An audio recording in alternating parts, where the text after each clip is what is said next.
Der er jo en kunde, der har udfordret os til at spise noget af vores makeup, fordi vi har sagt, at den er så sund og naturlig, at du kan putte for eksempel vores puder på læberne, og hvis den så kommer ind i munden, så gør det ikke noget.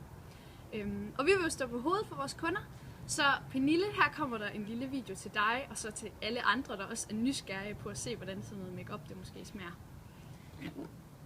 Jeg har lavet en lille portion yoghurt klar, og så vil vi prøve at hælde noget makeup ud over og spise det. Jeg tager lige en god skefuld her.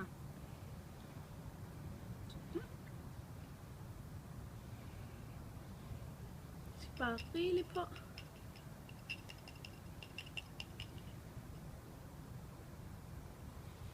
Jeg håber, det er nok til Pernille, det her.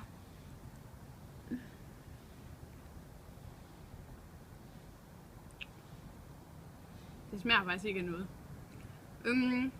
Jeg synes, du skulle putte det i ansigtet i stedet for.